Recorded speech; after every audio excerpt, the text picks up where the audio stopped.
Well guys, once again, the rain has forced us indoors for today. What is going on today, guys? Welcome back. Like I said, we are inside for today's video. We are actually gonna be installing a very, very important part on our 2008 build. We're gonna be spending a little bit of time talking about this, explaining it. I feel like it's a product that doesn't really get as much credit as it deserves for what it does, and it's a product that I think a lot of people just kind of purchase, or maybe don't purchase because so-and-so has it. They don't really understand it. They don't really understand kind of what it does and what it was designed to really do. So again, this is gonna be kind of like an install video on this very specific product, and we're just gonna go through it, we're gonna install everything, and I'm gonna kind of try to shed a little bit of light on it so you guys are just a little bit informed. I mean, obviously, one of my main key things when I started even doing this was to try to explain things, what they do, and why we are using them. So that's kind of what we're gonna be kind of leaning back on today. Now, what we're talking about today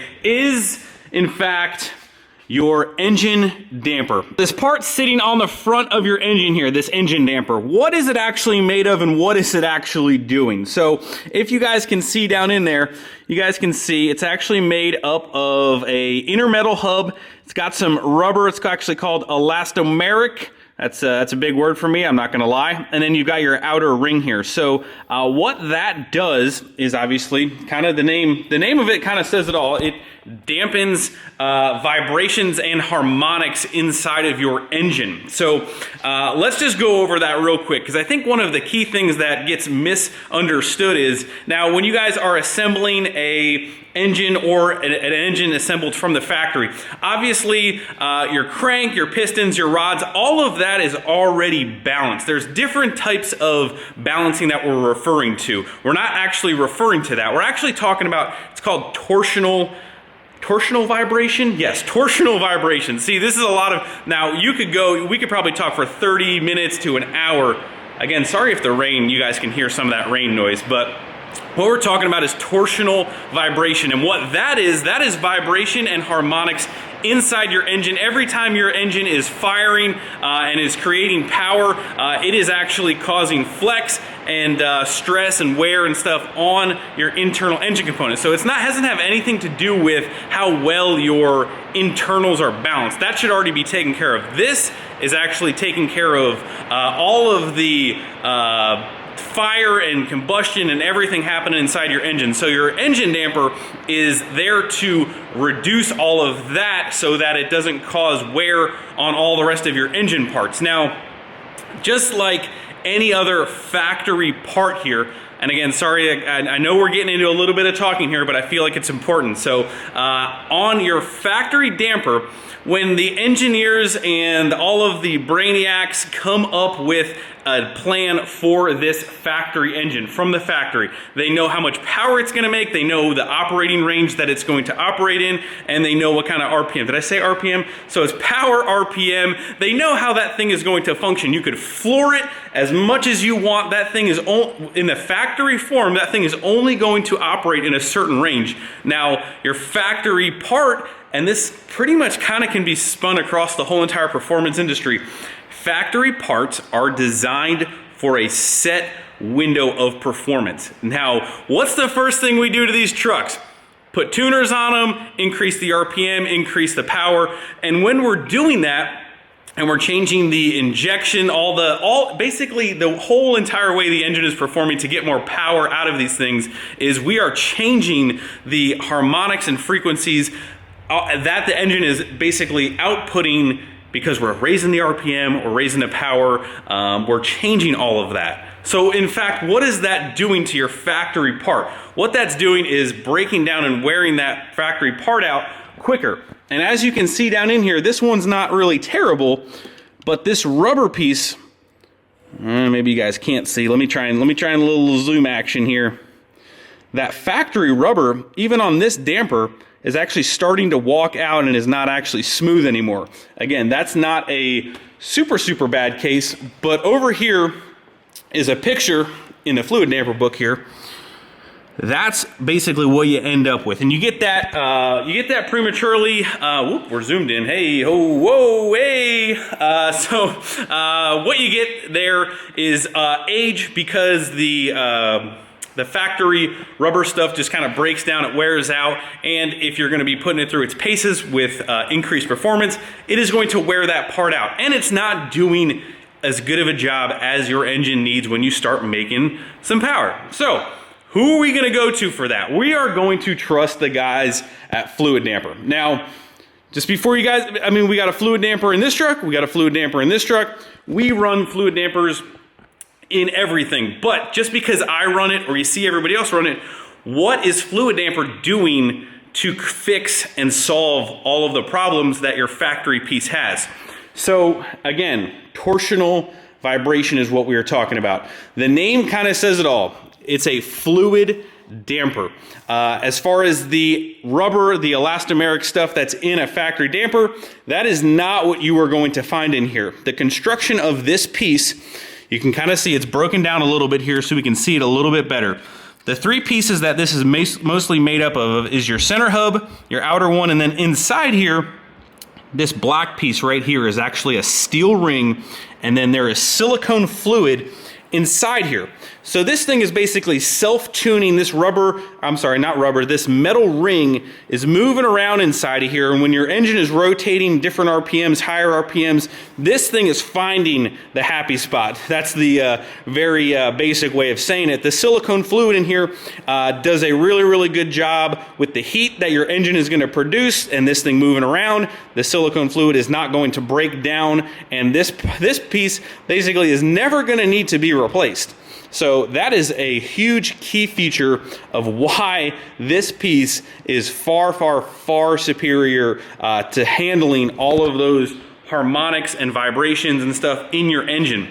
This is designed for performance, and this is what we're gonna be using on the truck, and we're gonna be installing it actually with their full power kit. So they do recommend, if you're gonna be over, say, 700, 750, 1200, I think it's 1250 foot-pounds of torque, and you're gonna be spinning higher RPM than your normal 3500, they do recommend going with the full power kit. So we are actually gonna be installing an extra dowel in our crank using their full power kit. We're going to be going through that whole entire installation procedure, and then also installing, obviously, the fluid damper here. Now, again, this is not just a diesel product. This is for gas and diesel. As you can see, we got domestic, we got import, and then we got, obviously, all the diesel stuff. Ford, Chevy, and Dodge, they produce a fluid damper for everything. This is a problem, obviously, across the board. And again, just with everything, you know,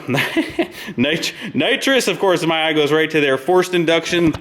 That's the other big thing. Like, take a car, for example. Take a car that doesn't have a turbo on it, or something that doesn't have any forced induction on it. You go ahead and do that. Again, you are changing the way that that engine internally was ever meant to resonate, the frequencies, all that stuff. I'm not gonna try and just put a white lab coat on here and get all technical with you guys, but that is the basic understanding of what you guys need to know as far as what is happening and why this part is needed. I'm actually reading through their big brochure here, and I actually just wanted to read a couple things to you guys right out of the book because I think they do a really, really good job of explaining it.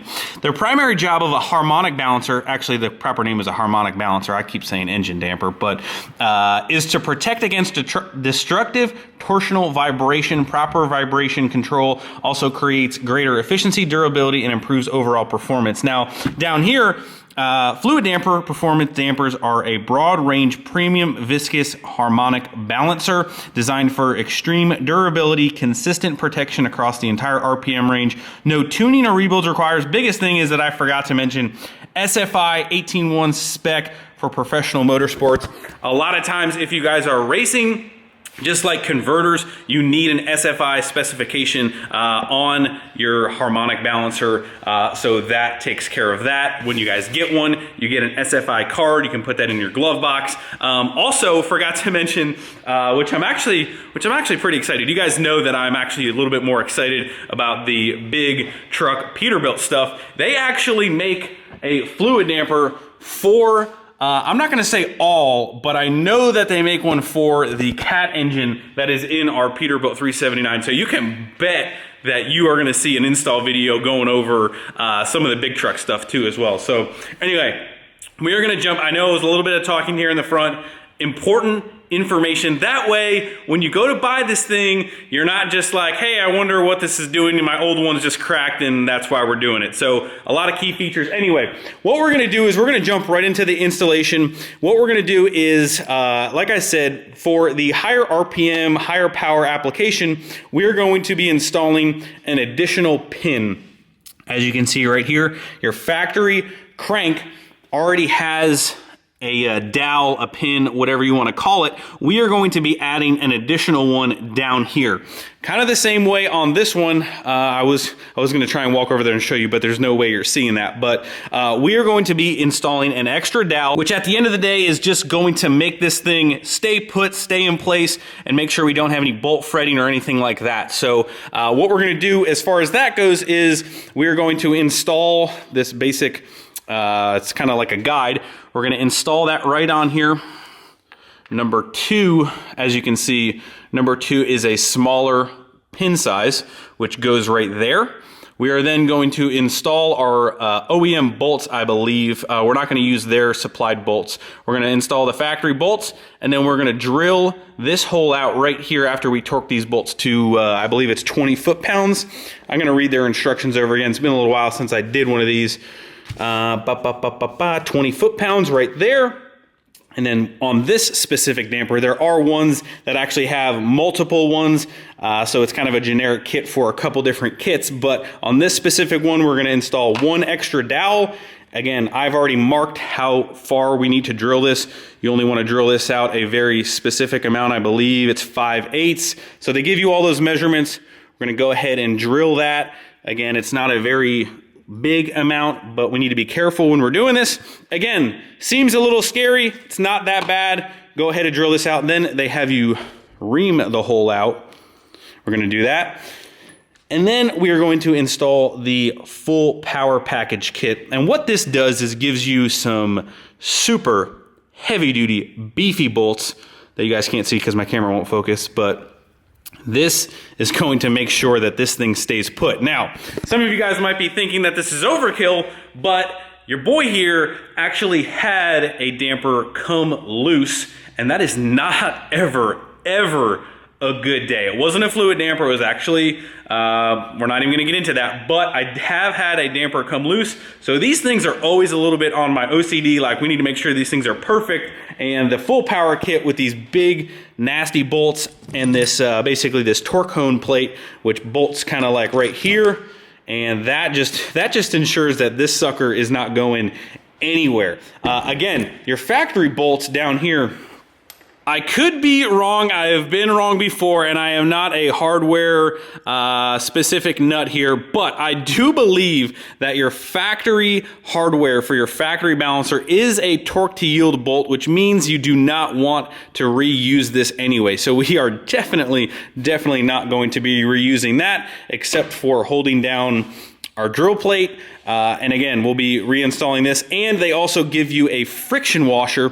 Actually, we actually need to put this friction washer on here first. So we need to put this friction washer on here and then drill like so. And what that friction washer is going to do is obviously just ensure that this thing stays put and make sure that this surface of your crank is obviously very important. We do not want that to get messed up under any circumstance. And again, this full power kit actually came out when guys were having some issues adding higher RPM, higher horsepower stuff. They designed this kit basically to lock this thing down, lock it in place. Diesels just have this weird thing about just tearing things up non-stop. So full power kit is definitely 100% going on. So let's set you guys up. Let's drill this thing out. Let's get this thing installed.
right, we now have a second hole in our crank. Trust me when I say you're gonna wanna make sure you got that drill bit lubed up, because the end of this crank, well, obviously the whole thing is very, very hard. So it takes a little while, gotta be patient, but second hole is drilled out, everything measures up good. We've got everything cleaned up. Obviously you wanna clean your threads out really, really, really good. So went ahead, spent some time, got all that done, and we are now ready to assemble everything. We're gonna go ahead and install our second pin or dowel, whatever you wanna call it.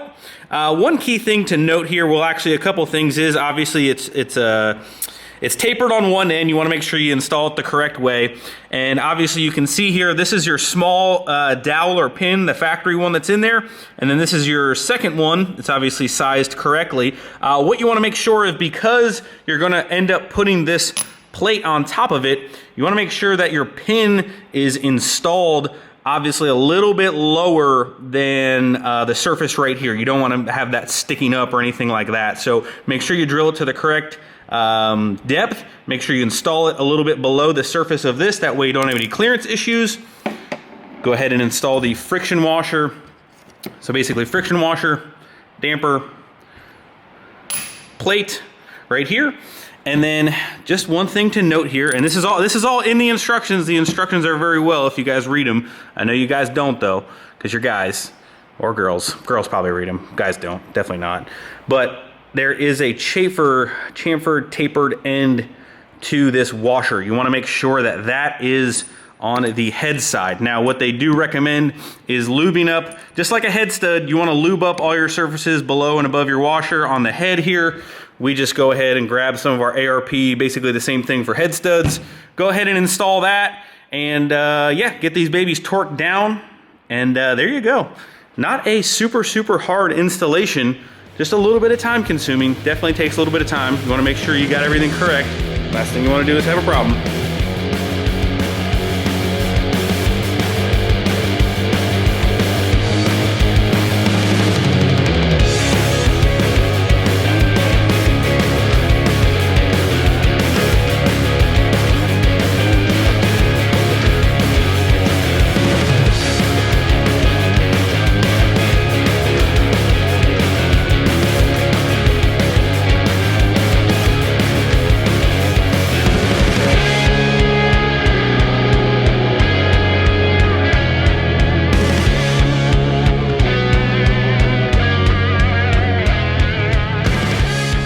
Just like that, guys, we are all set with the installation.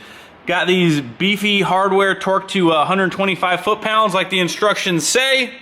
Nice top dead center mark here. Make it nice and easy to find that, doing valve adjustments, things like that. But if you guys want to know some part numbers, part number, this is a 07.5 up 67920321. And the pin kit and the fluid damper part number right here. Here's the drill pin kit. And then here is the fluid damper full power package kit. So if you guys want, I will leave you guys some links down below for some fluid damper stuff if you guys want to read anything further. But that is pretty much going to wrap up this installation. Super excited, super happy to have this installed. That way we can just cross that off the list of anything that might have problems down the road. So I do believe some of the newer 6.7s do have an improved style damper on there. Still not anywhere near as good as the fluid damper, so just keep that in mind. I do believe they tried to improve some of that stuff from the old style ones. But even if you guys are doing something like the killer dowel pin on the front of an older 12 valve, I would seriously budget for one of those fluid dampers. If you're gonna take it off, there is zero reason to kind of put that old, outdated, probably almost failing damper harmonic balancer back on there. So anyway, guys, that's gonna wrap up today. I know it's kind of like a short install video. Tomorrow we will hopefully either back outside or installing the rest of the EVILFAB 2nd gen kit. Make sure you guys are taking advantage of all the discount codes that are down below for you guys. And that's it. I'll see you guys tomorrow. See ya. Oh, by the way, I forgot to mention, UCC, whenever UCC is rescheduled to, we are gonna be at the fluid damper booth. So make sure you guys come and see us at the fluid damper booth. I believe we're bringing the 1st gen. Also, forgot one other last thing, non-related. there were so many messages about parts on our other red 3rd gen that we're going to be using for our 1970 D200 project. There were so many replies on parts for that I couldn't even keep up with them all. So I am eventually going to get to all of you guys. I came up with a new plan to pretty much take the thing apart and then kind of deal with it. I don't really want to ship a lot of stuff, really, if anything. So if you guys want something, make sure you guys can pick it up, because I really don't want to deal with shipping stuff. It would take days, weeks, endless time to ship that kind of stuff. So pick up only for now. I'm gonna get the stuff apart first, hopefully in the next day or two, and then you guys can come grab whatever you guys want. So keep that in mind. I love you guys. Thank you. I'll see you guys tomorrow.